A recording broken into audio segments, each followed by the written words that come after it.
Hello, everybody. Okay, I was just telling Nick. Oh, we're off track. Just to make it so Tristan can actually see us. And then Pam can hear us as well. Exactly. Hi, everybody. Hello, happy Sunday, everybody. I'm Jean-Luc. I'm Nick. And you know what it is. It's Sunday night with Jean-Luc and Nick. It was so funny. We were just looking at the video that you all saw. And Nick and I, in the last week or so, a month, we've not been practicing what we preach. We haven't been practicing what we preach. We'll be honest. We're very honest with all of you. We've been struggling for the last month as far as the journey goes and the food mental habits health goes and the mental health. The weather's really had impacted us. And however, just watching this video for the first time in a while and actually paying attention to the pictures. Normally he's talking all the time. Normally That's I'm why. yapping. I went and I looked at these pictures and I went, wow, I might not be where I expected myself to be, but I'm not where I was 5 years ago. And that really just had a huge... And we're not letting ourselves get there. So there's moments in life where, you know what, you might still struggle. You might still have the ups and downs, but always remember where you came from. And even if you're not where you want to be, you're still not where you were. Exactly. Right? Don't stop trying. Don't stop trying. Exactly. So tonight's word of the night, and this is kind of in honor exactly. of our guests.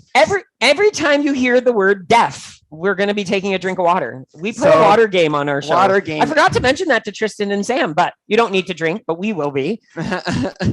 So every time we say the word deaf tonight, you will have to take a sip of water. This game, just so that Tristan and Sam know, it's because people always say they struggle with drinking water. You know, everybody has a hard time drinking enough water daily. So we've established, usually it's a drinking game with alcohol, but we thought, you know what? Probably not a good idea. Let's do water. So we've established this water drinking game. So each week we pick a word, and every time we hear that word, everybody in the Zoom room takes a sip of water. So we have someone keeping track and count. We're watching you. We're watching you. So I am super, super excited tonight, guys. I am extremely excited to have an amazing gentleman and an awesome lady join us tonight, Tristan and Sam. I'm going to give you guys a little background on how I met Tristan, because I met Tristan, my goodness, 11 years ago. I don't even remember how long it's been, to be honest with you. Has it been 11 or 12 years now, at least?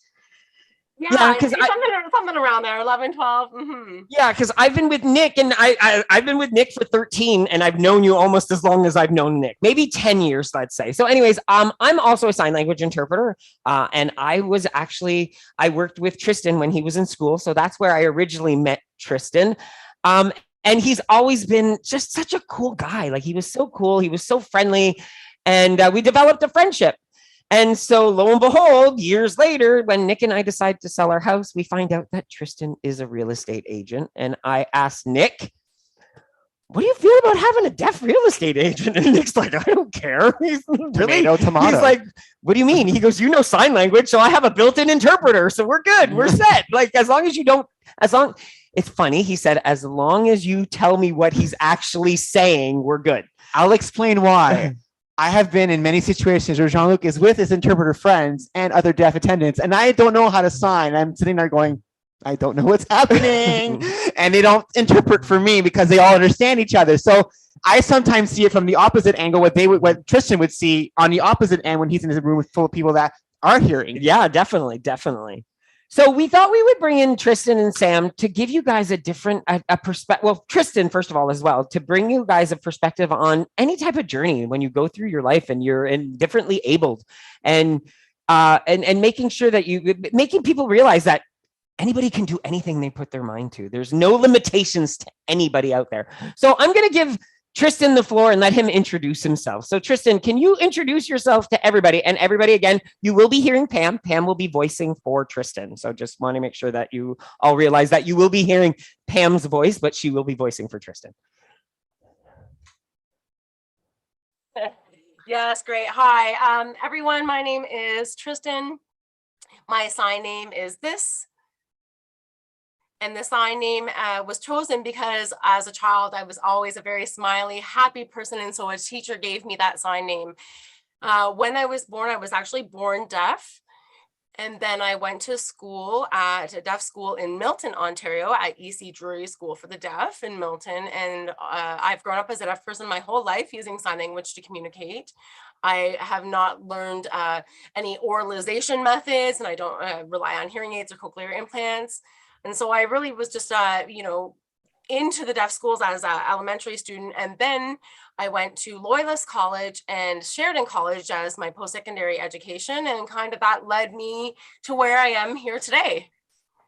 That's awesome. Thank you so much, Tristan, for sharing that with me. So I'm going to go to Sam so Sam can introduce herself as well. And I'm going to come back to you with another question if you don't mind.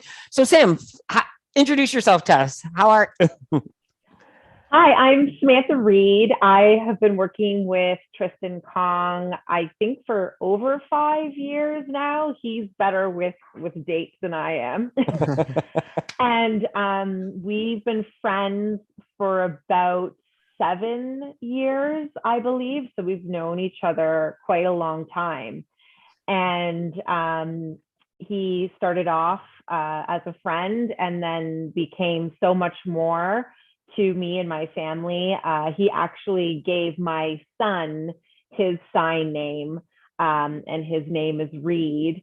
And it's signed this because Reed is also always smiling. So this is an R, and this is the sign name that Tristan gave my son. So he is very much part of our family. We have much love for him and respect, and we're just happy to have him in our lives professionally and personally. Oh, that's so awesome. Thank you so much for sharing that, Sam. That's beautiful. And Tristan is a special guy. I'm not going to lie to you. I think he impacts anybody he meets just with that smile of his. So I'm going to go back to Tristan, and I want to ask Tristan. So you mentioned earlier that you born deaf, so you have no hearing whatsoever. You didn't learn how to be, you were never taught to be oral. And that was never a part of your life. Yeah, that's right. So when I went into the deaf school, everything was completely signed. They did have an oral option for people who did want to learn speech. And I did join that program when I was really young and learned some speech, but it wasn't effective for me. I really struggled a lot. And the teacher knew that it wasn't suitable for me. They talked with my parents, and they just totally decided that, you know what, this is not the right path. ASL is the right path for me. And so that's what we chose to do. And so I do not speak well. I do not choose to speak for myself. I use ASL to communicate. Wow, that's awesome. That's so interesting, because a lot of people don't understand that there are some deaf people that actually do speak for themselves and do learn how to enunciate and pronounce words and so on. But again, a myth that not all deaf people are able to read lips or learn to read lips. So there are a variety of how would I say that? Range? A range of deaf people throughout the community itself. Meaning, as far as English language goes, using English as a first language, or part of more focused on the English-based language instead of being focused on the ASL or learning ASL in itself.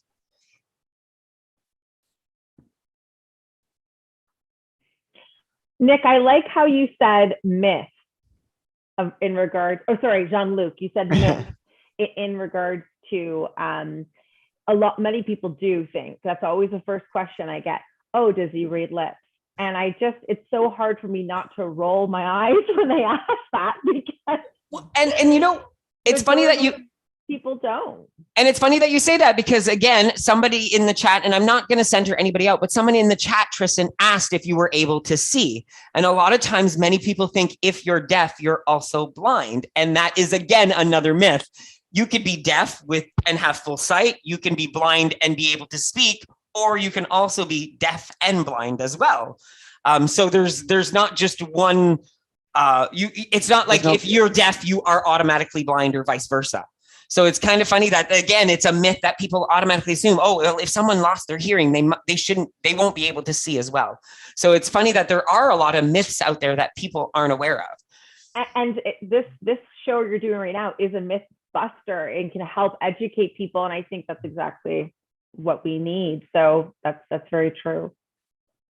Definitely. So Tristan, I want to ask you a question about being a deaf person and growing up in a hearing world. What was it like for you as a teenager, as a young adult, being surrounded with hearing people all the time? And I'm going to ask another question onto that. Does your family know sign language, and how did you communicate with your family?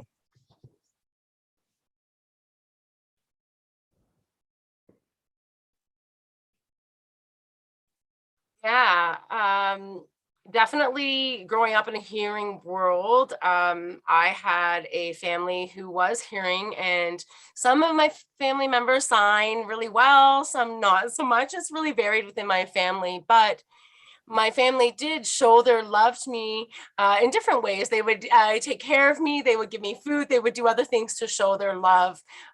So I definitely always had that sense of feeling loved as a child, and that's normal for other people. But definitely going out into the hearing world, a lot of people don't sign. And so definitely, yes, there's frustrations and struggles there, going into this store or trying to fingerspell, and you can't do that with someone. You have to write back and forth. Some people would just straight out refuse to communicate. They're lazy. They don't want to write back and forth on a piece of paper. They don't want to take that time. Some people, really just don't want to make those efforts. So that is a barrier in communicating with people. Sometimes it does create frustration when people don't know how to sign. But of course, personally, I can't expect everyone to know sign. It's impossible. Like, I could expect everyone to know every language. If it was a perfect world, yes, we would. But of course, the effort is what I'd really like to see is people making an effort and showing that willingness to communicate. And so, and it's funny that I've noticed that actually since COVID's happened, people seem to be a little bit more receptive to deaf people, a little bit more open-minded and open-hearted. Before COVID, it was a little less so, but it's funny how people are really having that understanding. I think masks really have helped people kind of understand, it's a little bit hard to communicate when you can't see somebody's face. And so I think that's kind of creating a better understanding for people when they are interacting with deaf people and having that insight. Wow, that's that. I never looked at it that way. As far as the mask. Of course, I completely understand and agree that the masks have been a barrier for the deaf community because ASL, for those of you who don't know, 80% of the language is facial expression, is how you express the emote, what you're trying to say through the face. So imagine trying to communicate when your mouth is completely blocked. And it's not because, I think, again, another myth we're going to bust, I think, Tristan, it's not because they're using the English language on their lips. There's lip movements that have to do with the grammar in ASL and the syntax on how, if your mouth is oblong, if you're open in a circular motion, or depending on the shape of your mouth, really emphasizes on how you're speaking and what you're trying to say. So it's true, being masked, and as much as it was a barrier, the fact that now people are able to, or more willing to, write back and forth with you is actually a great thing, even though it's not always the preferred method of communication, because having an interpreter there is most likely the best, or being able to speak to someone who's using ASL naturally or fluently is probably always even more natural for yourself. So as far as you mentioning earlier, you talked about, you went to school, you went to 2 colleges. Was it Loyalist? And you went to, I forget, I forgot the second one. So you were at Loyalist and Sheridan College. Oh my goodness, I should know Sheridan. That's where I worked. Yeah, Jean-Luc. Yeah, so the second one was Sheridan. The first was marketing. Sorry, that was where I met Jean-Luc as my interpreter for the marketing and advertising class there. And then Loyalist College was a program that I took for photojournalism. And then I went on to Sheridan College for the marketing, advertising, and communications program, which I graduated. Okay, so now my question for you then is, from those 2 programs and graduating and getting your certificates or your diplomas, how did you become a real estate agent? Like, wow, like what a jump. I woke up and I wanted to make a quiche. The next day I decided I'll build a car. The third day I became an accountant. Nick, we can't hear you. Am I dying now? Yeah, keep going. I kind of caught it there, Nick. And so, Tristan saying, really, once I graduated, high school, I wanted to take photojournalism just because it was something that I really had a passion in and I enjoyed, and I was young. I didn't know what I wanted to do with my life at that point. I was concerned about society and just the barriers that deaf people face. And so I just thought it would be something fun and kind of help me understand a little bit more about the hearing world and how I could find some ways to communicate. And so going into Loyalist College was really my first exposure to the hearing world in an all-day 24-hour kind of sense, because I was one of the few or only deaf person in a bunch of these hearing people classes. And so I had to really learn how to manage, because prior to that, my life was in a deaf school where I had lots of deaf interaction and had courses instructed in my first language. And so it was a really good experience for me. It was a lot of fun. But after I graduated, I realized that it really wasn't what I wanted to do. I wasn't 100% passionate that I wanted to spend my life doing that. So I decided to go back to school and take marketing, communications, and advertising. And so as I went along in that program, I really enjoyed it. I spent 2 years into that program, really got a lot into that program with marketing and advertising, but then again was looking for work and found a lot of barriers. And I happened to meet Sam around that time, and I joined Sam as an assistant for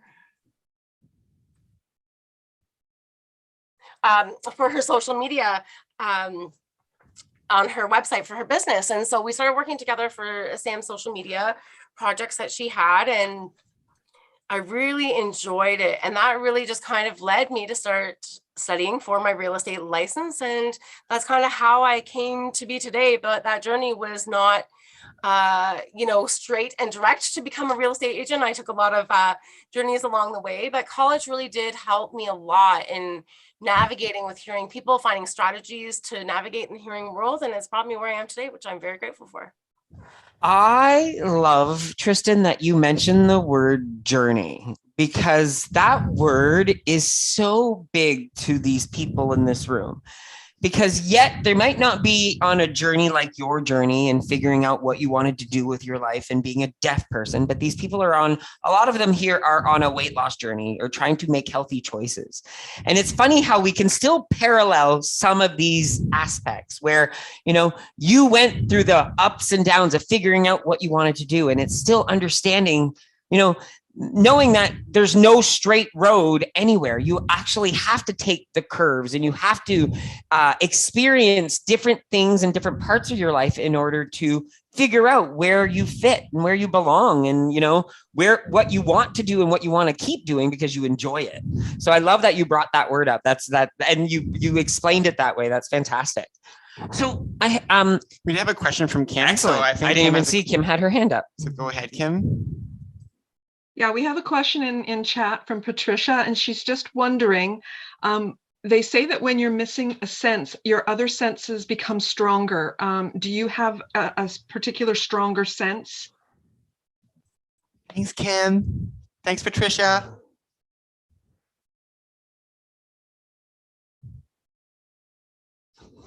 Yes, actually, I think I do feel much more sensitive to vibrations as a deaf person. I definitely would say that that's where my senses have been strengthened, and my vision. I am very astute at picking up visual cues, I would say. That is funny, because I will say a funny story. When I was learning ASL and I was at school studying to become an interpreter, the first time I had got into a car with one of my deaf friends, and my deaf friend was the one driving, was an experience and a half, because I'm like, wow, they can drive, they can communicate, they can sign, they can watch all the street lights. They know more of what's going on around them. And I'm just in the car going, I have a hard time paying attention to the road and listening to music at the same time sometimes. That's why I drive. It is true that a person who loses a sense, other senses do become more predominant, I would say. So that's a really good question. Thanks for asking that question, Patricia. So I'm just going to note, normally when Tristan and I go somewhere, I get him to drive so that I can talk to him while we're driving, because it's so hard for me to drive and sign and have a conversation with him. But for him, it's so easy and flawless. So normally he drives so that I can talk to him. That's definitely true. Tristan just said, he's like, I totally Yes, agree it with that. is true. It is. And if I could just add to some of those comments there, I definitely am very in tune to people's facial expressions. Like sometimes Sam would show up and I could see her face, like something's a little off, and so she may think that other people wouldn't notice it, and they probably wouldn't, but I'll definitely notice that body language, those little cues, those subtle little things in your facial language that other people would totally miss. I catch those things. I know when something's up. Is that a real smile, Tristan? He's faking it. He's lying. No, he's actually definitely smiling. So I wanted to ask Sam a question, if you don't mind. So Sam, how long have you been Tristan said he met you and then he became your assistant. So have you been in the real estate field for how many years? I think I'm coming up 11 or 12 years. I'm not quite sure. This Bad with dates. Yes.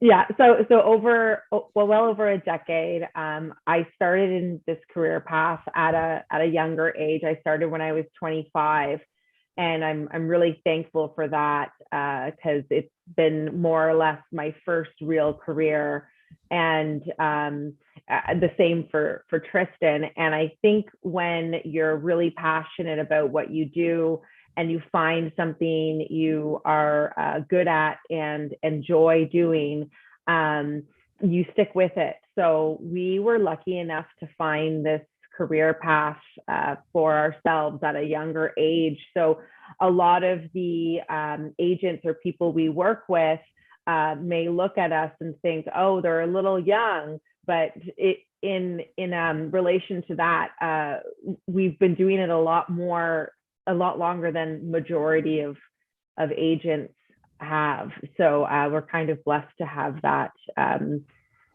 that knowledge and time behind us. Definitely. And so when hiring Tristan, so I mean, you brought him in as your assistant to work on like social media postings and things like that. Did you had you already been exposed to sign language or ASL, or was this the first time you had met a deaf person? So my ex-husband is deaf, and that is how I met Tristan, was through his community of friends. And I'm so thankful for that opportunity and that relationship that I had, even though we're not together anymore, because I got to learn sign language. I did not know any sign language prior to meeting him. It was kind of a love at first sight thing when it came to my ex, and I learned sign language for him. And then it was very much a love at first sight with Tristan. When we met at a party, we got along very well, and we hung out and we started becoming good friends. And then when he approached me, he messaged me and said, are you looking for any work? Is your team hiring? And I knew how well educated, how responsible and motivated Tristan is. And that is so hard to find in any employee in general. But I found with Tristan, he was always coming up with new ideas, and to the point where he was so much more than just my social media marketing resource. He was more of an assistant, an administrator, a manager of the team. We did a lot of great work together. We created a lot of incredible systems and models. And since then, we've expanded the team quite a bit more. And everyone in our team, it doesn't matter, what language you speak, where you're from, what gender you are, anything of that. We've come together as a family, and we have someone for everyone, basically, in this team environment. And a lot of it is attributed to, I think, Tristan and I's relationship and mindset.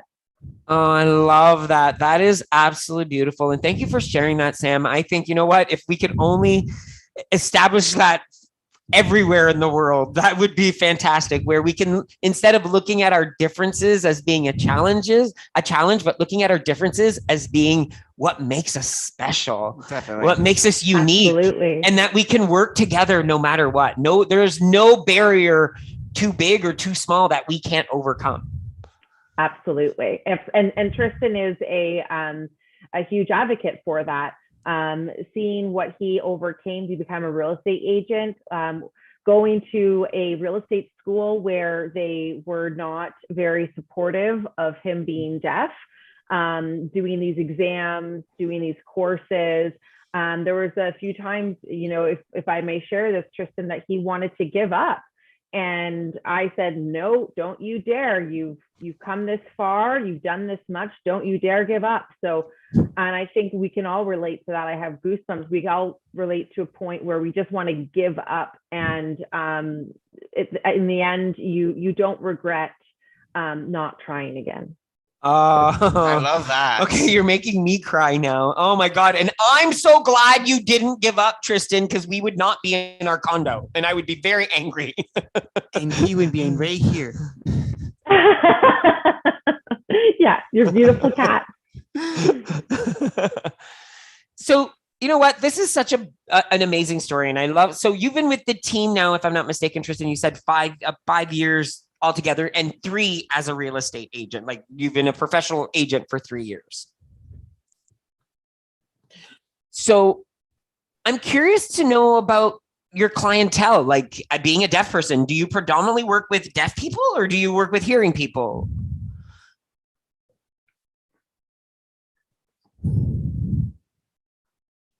Yeah, actually, most of my clients are actually deaf clients. There's a small number of hearing clients that I serve, but most of those hearing clients don't actually know how to sign.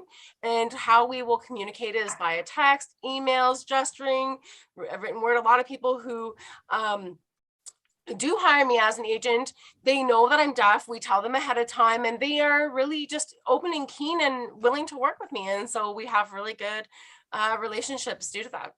I love that. You were going to say something, Sam? I just wanted to mention another reason why it was so important for Tristan to become a realtor is there is a niche for this for the deaf community, and they didn't have someone like Tristan prior. I did my best. I worked with a lot of deaf clients prior to having Tristan on my team, but I'm not as fluent. I'm not deaf, so you can't really truly understand how important certain communication is unless you've been in those shoes. And I haven't been in those shoes, and I'm so thankful because now that Tristan is on the team, fully licensed, professional, knowledgeable about everything, the entire deaf community knows about him, and majority of the clients are deaf because they know to come to him. And I was going to ask a question. So I'm not sure if you even know this answer, and I apologize. If you don't, it's okay. Is Tristan like one of the only deaf real estate agents in the GTA? Are there other deaf real estate realtors in the GTA that we know of, or even in Ontario? Well, actually, I believe that I am the only deaf, culturally deaf person. Maybe there's somebody who has a cochlear implant or is hard of hearing, but as a deaf person who culturally is deaf, uses ASL as a primary language, I believe I am the only one. So you're a pioneer. You're a pioneer, and you're the leader of the pack, Tristan. I am extremely honored to have met you when you were just Tristan, and now you're like Tristan.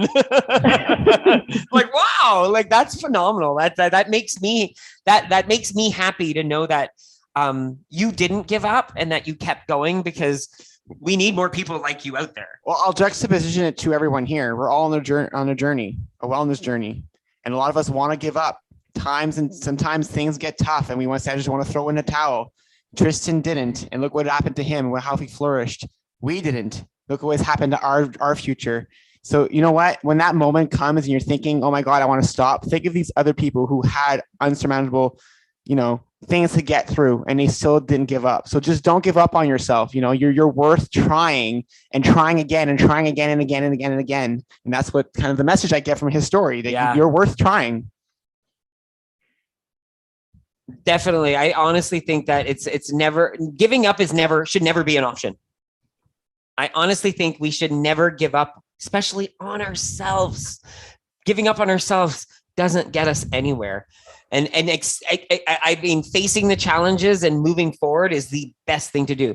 So I want to go back to some myths, if you don't mind, because I'd love Tristan to demystify some things that people might believe about the deaf community. Like, what are things that people might not understand?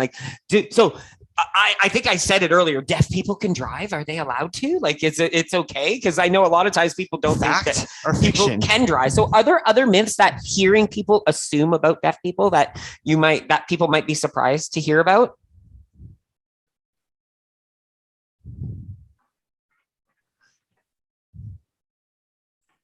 Yeah, deaf people hearing people think that deaf people can't function as hearing people or anybody else, and we can cook for ourselves. We can drive. We can take showers ourselves. I mean, anything I can do, anything you can do, I can do, except for hear. And that's really it. I think that is really this big misunderstanding that hearing people think that we're kind of less than, that we can do less than them. But the truth of the matter is we are no different than hearing people, except for the fact that we can't hear. There was a really good question in the message box. And for Sam, I have another question. What is something that we froze there for a second, so I apologize, Sam. Can you repeat that for me? I missed what you said there. There was a really good question I just saw in the message box about someone asking about smoke alarms. And I think Tristan can share that story about fire alarms. Yeah, about fire alarms. Okay, well, so we do have fire alarms, and we actually have strobe light fire alarms that are set up. I have some here in my office right above me, and I can actually just move my camera and show you. So if you can see, there's a little fire alarm there, and it has a strobe light on the bottom of that device. And so if there was an emergency, if there was a fire, it flashes a really big bright light. And so it's very life-saving. It's accessible for someone like me. And yeah, it's really great. And actually, in regards to real estate, those fire alarms are now by code. So any building that has been built in the last few years has to get those fire alarms. Otherwise, they are not to code. Wow. So that is something that has changed behind the scenes for the best for anyone that is hard of hearing or deaf. That's amazing. It's awesome that it's now becoming standard, because there should be no difference. And why not have it for everybody? Because in a sense, it's almost funny. It's like I always adequate to this story about the wheelchair ramps or automatic doors. We think these wheelchair ramps are only for people with wheelchairs. I use a door. And the automatic doors are only for people in wheelchairs or people. But wait a minute, a mother who has a stroller is able to go up the ramp because of carrying my groceries. So instead of always thinking that these accessibility things are just for people with disabilities, and changing the lens and saying it is for accessibility for anybody, for seniors, for people that, for mothers, for anybody who might need to use it. Well, example is our show with putting the captioning on our show, and anything we try to do. Sometimes people say, "Oh, why have captioning? Why it's only for a small group of people?" But there's still people out there who maybe English is not their first language, so they have a harder time. So by having the words, it helps them decipher what's going on. And so it's not just helping certain people. These additions and making things more accessible is helping actually a greater group of people, that some people that won't even speak up that they're having an issue. And there's an additional question to the strobe lights, Tristan. If you can answer this, what about when you're sleeping and the alarm flashes? How does that wake you up? What would happen if there was a fire and you were sleeping?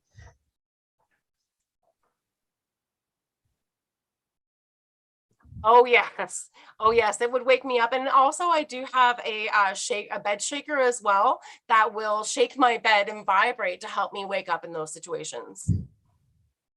So it's so funny that there's a lot of devices out there that the deaf community I want does that use, device. and Nick needs it to wake up in the morning. No, he's not to wake saying. up in the morning just because if there's a fire alarm, why not? I'd rather be shaken out of bed. It's a safer way. I'd rather get up, right? Like, Very, very true. But I think it's also and I've spoken before that I've told a lot of these people that I used to work for video relay service as well, which now not only do deaf people have to depend on text in order to speak to people or to order things or to be on the telephone, they can actually do it through an actual sign language interpreter. So I'm going to ask you another question, which I didn't have on the list, Tristan, so I apologize. It's a little askew, but do you use VRS? Are you a user of video relay service? Honestly, I don't use video relay service very much. I kind of avoid using interpreters on the phone. I feel like having an interpreter on the phone kind of creates a bit of a barrier. If they don't know, they may misunderstand some of my signs or not understand the vocabulary that's used in my work. So I actually avoid that kind of situation. I actually prefer an in-person interpreter where they can see it. Over the phone, sometimes in terms of business, it creates a lot of barriers, and there's no consistency. I prefer to work with certain interpreters that I'm comfortable with, that I know will work well for me and my clients, as well as my deaf clients that I'm working with, because we both sometimes need to use the interpreters. Now, when I do use a video relay interpreter, sometimes, when you have to make a phone call, you have to wait your turn. But a lot of times when I'm working in the field as a professional, I don't have time to wait in that queue. So I use other strategies to kind of minimize some of that, those barriers that are in place. And so really my goal at the end of the day is to make my customers happy. And so I just make sure that I navigate and communicate and get things done to make them happy. if I want to use an Apple and Android. Yeah, no, and I love that. I love that you were very honest about your question, because it's so true. Like, video relay service is a great, it's insane that it's allowed accessibility to the community, but it doesn't mean everything that's accessible is everybody's going to use what is accessible to them, because everybody has the choice in order to use it or not. Yeah, that's true. And one thing that I have noticed is that many seniors will use video relay service. The older deaf community uses it. They don't feel as comfortable writing in written English or in emails. And so I do notice that, the older deaf community does use video relay, but I'm much more comfortable with written English and text. So every generation is different. I think we can find other parallels. And the key, again, is just to make sure that everybody is comfortable, they're able to communicate, and that messages are being shared and communicated clearly. I, once in a while, do use video relay service, though, like reaching out to the CRA or to my bank or for things like that. But for myself personally, I don't use video relay a lot, but it is a service out there. And it's funny because someone in the chat said, oh, those video relay services are painful, and which it can be painful. But if you're doing a comparison to what TTY relay services and video relay services, there is a very big difference. So I think a lot of people don't realize that TTY service is not through an interpreter. So I'll let Tristan explain that. Yeah, so TTY service was a teletypewriter device. So back in the day, before we had instant messaging, it was kind of the first sort. So you would type your message, it would go through the phone lines, and then the sounds would be converted to another written text on another TTY device. But that was a struggle for the deaf community because English is not primarily a first language. But now having video relay, you can see an interpreter face to face, you have that facial expression, that body language is able to be read in it. We're able to communicate in our natural language. And so it's a much better fit for the deaf community to be able to have access to video relay in that sense. Definitely. I completely agree. And I've worked for video relay and I've seen TTY, and the big difference that coming from the interpreter perspective is TTY was never done through an interpreter. So, and it was a hearing person who would read verbatim what was written on a screen. So if a deaf person who English is not their first language is typing in ASL, but with English words, so typing in sign, but in English word order. Just think of French with English words. Yeah, so it was the opposite. A lot of times. So just take French language and replace the words word for word and then say it in English. That would be what it would sound like to us in English. And that's how the best I can explain it. If you want to really understand what it would sound like. For example, like in English, we say, I am going to the store, but in ASL, we sign store I go.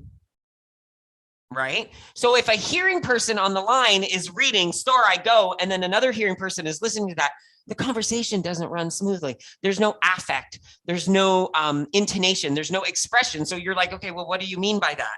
So if you're having a full-on conversation with text through a third party, it really became convoluted. Now, at least with the interpreters, tone is there. We can clarify because we're able to say, hey, I don't understand what you're signing there. Hopefully all interpreters do that. I would hope so, because I'm sure some do, some don't, but that's a whole other story.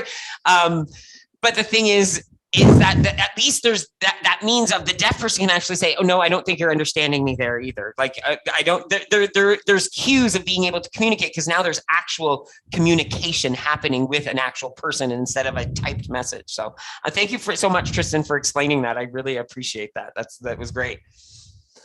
So I have a last question for you, Sam, and then I'm going to come back to Tristan in just a second. But Sam, what is the one thing you would love to tell the hearing world about working with a deaf person or with a differently abled person? We said deaf a lot tonight, so you guys better have been drinking your water. Good thing it's not alcohol. Otherwise, I'd be like, woo, see you later. Yeah.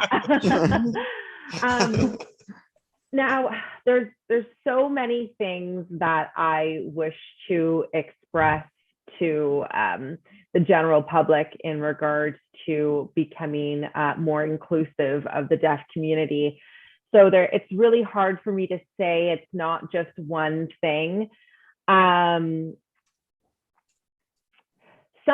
that I noticed drastically when I would go out to eat in the public with my ex or one of my friends who is deaf, and we're signing back and forth in a restaurant. Because there is movement, people would stare profusely.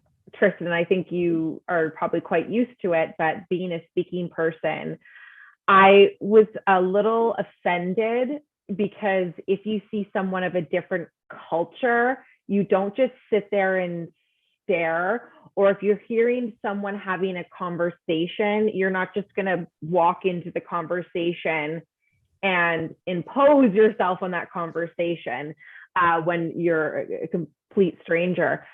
So I think that was something that if you notice a deaf person, it's like if you know someone in a wheelchair, you're not just going to sit and stare at them. It's a little offensive. I don't know if Tristan agrees with me on that, but that was just something I think, just treat everyone just like they're another human. And then also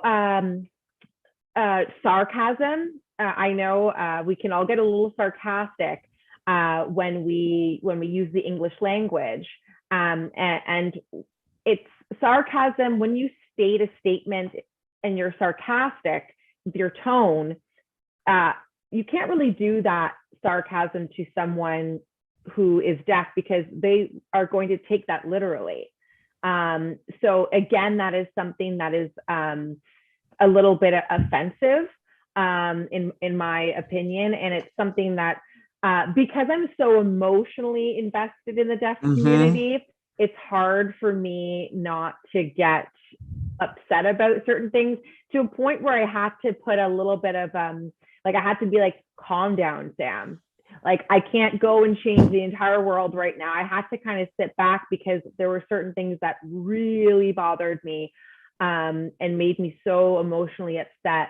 So I think if people can just accept that the deaf community is just like anyone else, that would be my number one. And don't be afraid to smile. Don't be afraid to maybe just learn one or two signs. I think sign language is probably a little bit, in my opinion, a better language to learn than French in school, because it actually expands a completely different part of your brain that we don't use. So if sign language could become something that they teach in schools as a prerequisite, just the basics. Like if we can just learn the alphabet, if you can learn the alphabet, you can go on YouTube tonight, and just learn A, B, C. Like if you could just learn the alphabet, you can communicate. It's a little bit slow because you'd have to finger spell, but you can communicate, and that alone will mean the world to the deaf community. So even just like, hello, thank you, you're welcome, just little signs. It just get curious, just get curious, put yourself into other people's shoes, get curious, and just do your best. So I guess that's kind of what I don't know if I got off topic. You did. There. No, it was awesome. That was awesome. I love that. I love to get curious. She gave away my secret. That's what I do. I learned how to spell, and I also make up my own signs. And Tristan understands me though. Like I make up stuff, and he gets some of the things I make up. He gets. Well, I think that's another myth that I'd like to, Tristan can also say, is gestures are a form of sign language. Like if you do this, if you sign this, that means house. It actually is the sign for house. We hearing people, how often do you do this for your house? You might show the roof. So it's the same thing. So think of it as almost, I hate to use charades because that's not what it is, but it's still that you're making pictures with your hand. So if you want to say a door, you open the door. That's how they would most likely sign it. There might be different signs for it, but there's always a way to communicate. There's always a way to make a movement to make sure that you're at least trying. And the deaf community loves this is bathroom. That try. That's try. Just try. If Just you try, try. they're gonna appreciate it. Anyone would appreciate it. And just to add to this, I really do really appreciate those simple gestures. Thank you. Have a nice day. It really warms my heart anytime I see that when I'm at a restaurant and a or a server or somebody or at a store will say thank you or you're welcome or something. It really does. I appreciate it so much. Can I ask a question? Yes, I was going to say Kim has a question. I saw her hand up. We have, I've got two. The first one is from Donna. She says, my friend is hearing impaired and has a service dog to help her with things like the microwave, etc. Does Tristan have a service dog? No, I don't have a service dog. I don't feel that I need to have a reason for myself as a service dog, because I can use my eyes and I have, if the microwave's done, I just wait until I look and see it and it says end and then I go to it. So I feel that I use my eyes for some of those things. And for myself, I just don't feel that is a need for me to have a service dog. But again, everyone is different and everyone has their own needs. And if somebody feels that a service dog would be useful to them, then like support, right? Yeah. And then my other question that I have is actually from me.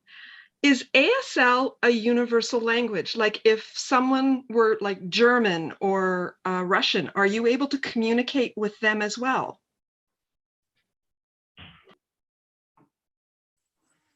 No, ASL is not a universal language. ASL is a language used in North America. Each country has their own individual sign languages. For example, here in Canada, and of course the United States, we do use American Sign Language. In Britain, England, they use BSL, British Sign Language. In Jamaica, they use JSL. In China, they use Chinese Sign Language. So each country has their own individual signs, and there's no one major, I would say, universal sign, no. Even Quebec has. And I was going to say, Canada's very special because we have two sign languages. We have ASL and we also have LSQ, which is Langage des Signes Québécois, which is very different than ASL. But Tristan, I want to ask that question like that Kim just spoke about is, would you still be able to communicate with someone who knows BSL or someone who knows JSL? What would it be harder for you to communicate, or would you still be able to find a way to communicate with someone who knows a different sign language?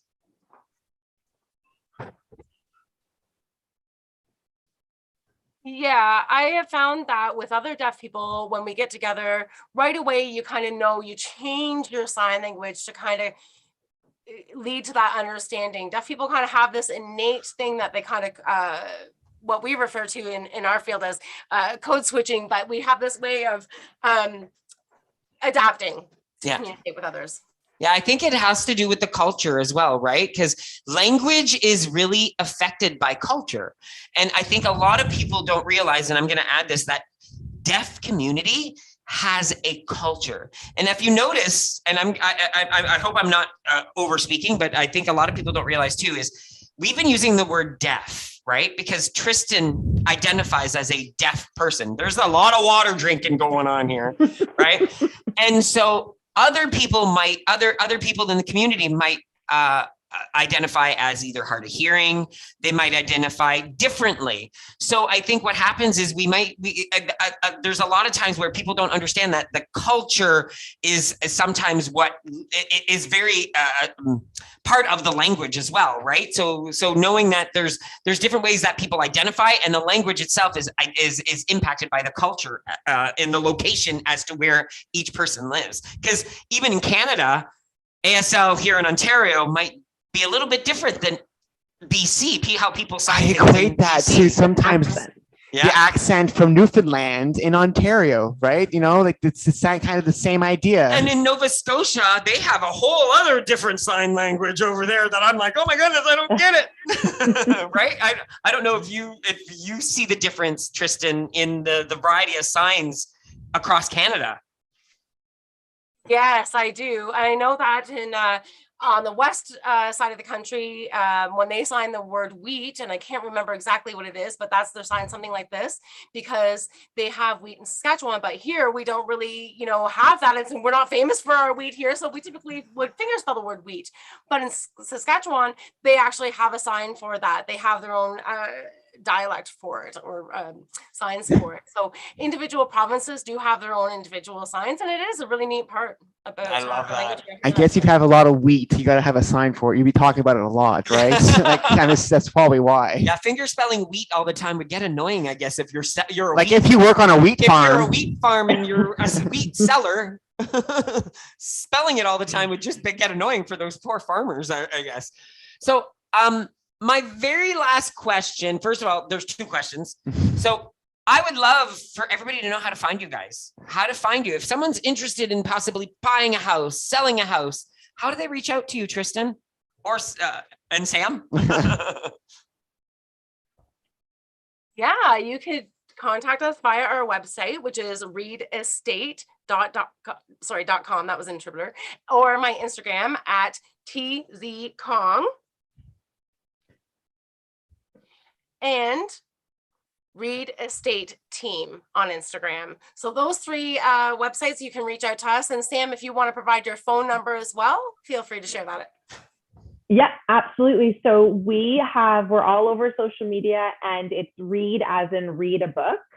So if you just look up the Read Estate Team, Google, Facebook, Instagram, you could find us quite easily if you know anyone that's looking to buy or sell.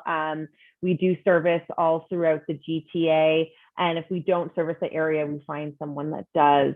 And we're very inclusive. We're in communication is key, whether you're speaking sign language, speaking English, whatever language you speak. The sale and purchase of a property is the most likely the largest investment you're ever going to have, and the most stressful. So our job the second time. Right? The first one was easy. The first one was easier, I found. The second one was like naive, right? You don't really know. Yeah. And so it can be extremely stressful, and it's good to know that you have, people working for you, and we've got a whole team. So we've got 4 agents and an incredible team manager, and so you get kind of 5 for the price of 1. So it's pretty incredible. Oh, that's so awesome. Thank you so much, both of you, for joining us tonight.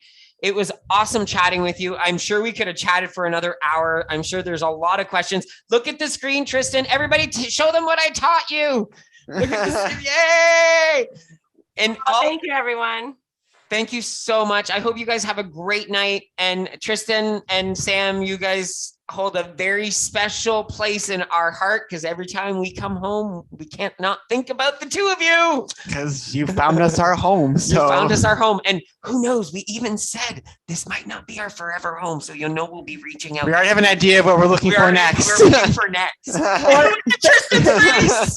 He's like, what? Wow, this is news to me. Not now. Not now. But there's a plan, and there's a plan coming. And then we're not moving far. We just want to move to one of the condos that's being built over there now. Tristan's like, really? Okay. Okay. Maybe you keep the one that you have, rent it out, buy. It's already part of the plan. It's already part of the plan. My mom's in here somewhere. We're trying to convince his mom to move here. It's all about wealth building. You get 1 foot in the door of real estate, and you can just build to the kingdom comes. I came from nothing. Tristan and I, we came from renting, and fast forward a few years later, we're getting our retirement plan set up for us. So love it. And you don't have to be rich to get into real estate. So. Oh my goodness. Thank you. I can't thank both of you enough for just being here tonight. You guys make my heart happy. You've given me the best start of my week now. So I can't thank you all enough.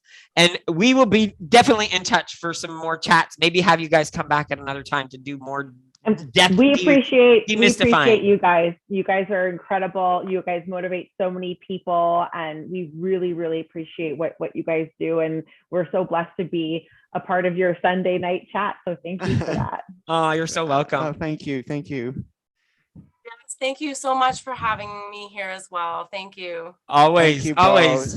So hopefully you guys all enjoyed our chat with Tristan and Sam. It's just amazing to see. It's amazing to see how we as people sometimes Go through our journeys. We go through our journeys and we make assumptions. We assume things. And when we assume, assumptions aren't always correct, right? So instead of making the assumptions, is everything okay? I want to make sure that everything. I was just pinning Tristan because I lost him and I wanted to make sure. Okay, you could see him. Okay, perfect. I just wanted to make sure you were still. Sorry. Yeah, no worries. That's no problem. So making assumptions. So at times we make assumptions about other people, but we also make assumptions about ourselves.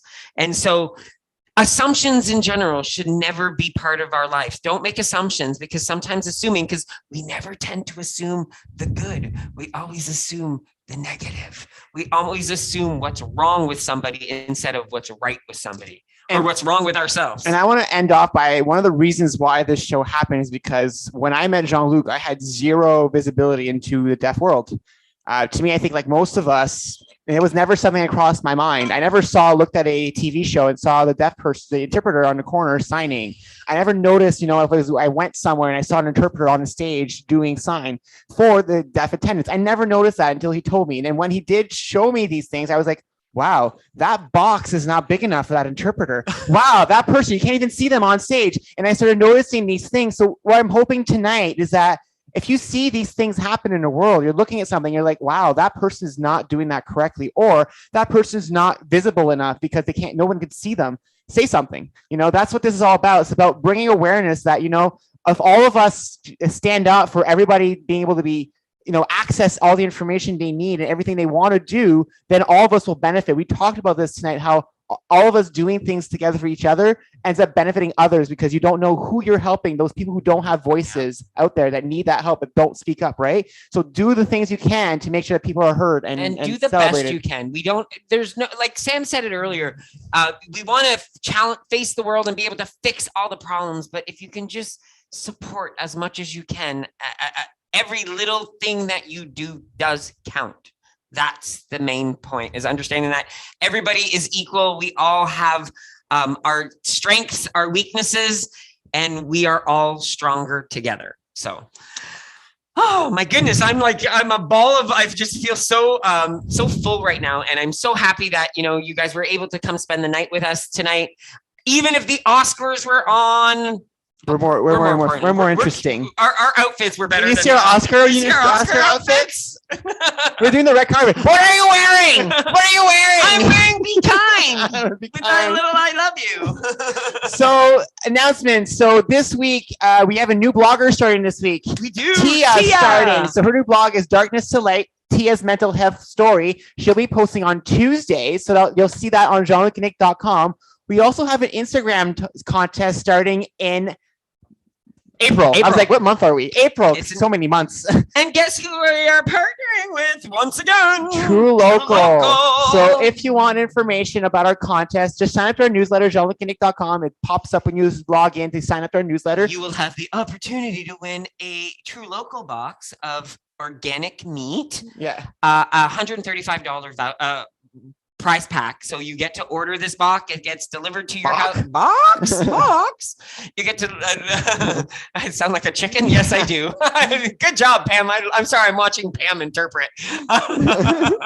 So you get the chance to win a $135 prize box from True Local and get to pick the meat that you want delivered to your home. We also have another announcement. Jean-Luc and I are now official Shape-A influencers. We are official. We actually are now part of their team, and we actually have the paperwork over there. We get compensated. We get compensated now. Decide to go by a Shape-A now, which is something we've never been part of anything like this before. So it's a very new thing for us.